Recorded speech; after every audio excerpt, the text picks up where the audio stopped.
Hello বন্ধুরা, সবাই কেমন আছো? আশা করছি অনেক ভালো আছো। আমি অনেক ভালো আছি।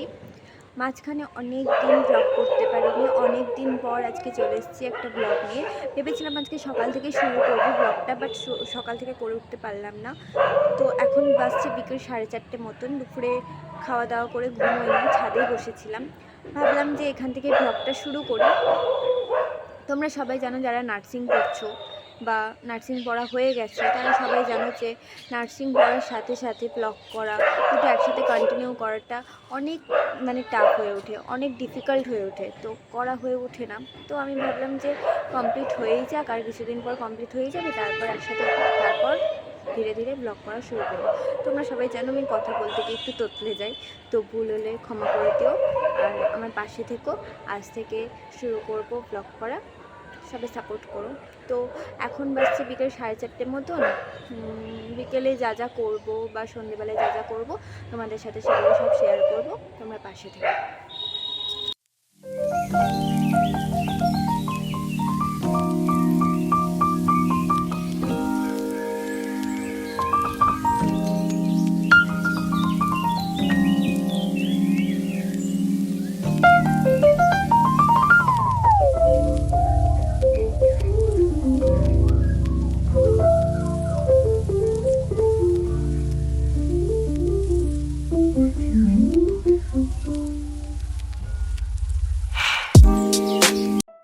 চলো তোমাদের সাথে শেয়ার করি সন্ধেবেলার একটা সুন্দর স্ন্যাক্সের রেসিপি।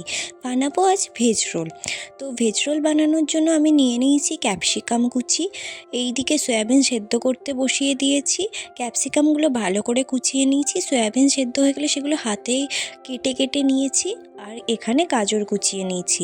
এবার কড়াইতে তেল গরম করতে দিয়ে যে সয়াবিনগুলো হাতেই কুচি কুচি করে নিয়েছিলাম সেই সয়াবিনগুলো এই কড়াইয়ে তেল গরম হলে দিয়ে দেব। তোমরা ভালো করে ফ্রাই করবে, আর ফ্রাই হয়ে গেলে তারপর এক এক করে তখন ওই ভেজিটেবলস যেগুলো কেটে রেখেছিলাম, ক্যাপসিকাম কুচি, তারপর গাজর কুচি, সেগুলো দিয়ে দেবে। একটা কি প্রবলেম হয় বলো তো, সয়াবিনগুলো যখন দিই কড়াইয়ের মধ্যে, কড়াইয়ে লেগে যায়। তো দেওয়ার সাথে সাথেই তোমরা ভালো করে নাড়াচাড়া করবে, কারণ হচ্ছে কড়াইতে লেগে গেলে তখন তুলতে খুব সমস্যা হয়। ভালো করে ফ্রাই করে নেওয়ার পর নানা রকম যে ভেজিটেবলসগুলো আছে সেগুলো দিয়ে দেবে। এবার কড়াইতে আস্তে আস্তে তারপর হলুদ গুঁড়ো, লবণ, তারপর একটু লাল লঙ্কার গুঁড়ো, কাশ্মীরি লঙ্কার গুঁড়ো, এগুলো ভালো করে দিয়ে ভালো করে নাড়াচাড়া করে নেবে। যাদের পেঁয়াজ দেওয়ার ইচ্ছা আছে তারা পেঁয়াজ কুচিও দিতে পারো, আমি পুরো ভেজ বানিয়েছিলাম। এবার ময়দা নিয়ে ভালো করে পরোটার মতন করে বেলে, যেমন তোমরা নর্মাল রুটি বেলো সেরকমই বেলবে, বেলে সেটা হালকা তেলে ফ্রাই করে নেবে। আর রুটিগুলো পরোটাগুলো যেন পাতলা পাতলা হয় সেই দিকেও নজর রাখবে। তারপর এইরকম টিস্যু নিয়ে, যেরকম রোলের মধ্যে মুড়িয়ে দেয় না কাকুরা, সেরকমভাবে তোমরা মুড়িয়ে নিতে পারো, বা তোমরা টিস্যুর বদলে অন্য কিছু ইউজ করতে পারো, কাগজও ইউজ করতে পারো, কিন্তু আমি কাগজ নিইনি, আমি টিস্যুই নিয়েছিলাম। এবার যেমন নর্মালি তোমরা রোল বানাও, সস দিবে, তারপর ওর মধ্যে যে ভেজিটেবলসগুলো হয়েছিল সেগুলো দেবে, দিয়ে পেঁয়াজ কুচিগুলো দেবে, দিয়ে এরকমভাবে মুড়িয়ে দেবে। জাস্ট দারুণ খেতে হয়েছিল, তোমরা একবার ট্রাই করে দেখো। তো তোমাদের কেমন লাগলো রেসিপিটা একবার নিজেরা বাড়িতে ট্রাই করবে, তারপর অবশ্যই কমেন্ট করে জানাবে। আর লাস্টে যে পেঁয়াজ কুচিটা দিলাম, ওটা আবার অনেকে ভাববে যে দিদি তো বললো ভেজ বানাচ্ছে, আবার লাস্টে পেঁয়াজ কুচি কেন দিল। তো ওটা হচ্ছে আমি আর দিদি খেয়েছিলাম বলে লাস্টে আমরা পেঁয়াজ কুচি ছড়িয়ে নিয়েছিলাম। বাবা তো পুরো ভেজ খায়, বাবা ওখানে নিরামিষ পুরো খেয়েছিল, তো সেই জন্য।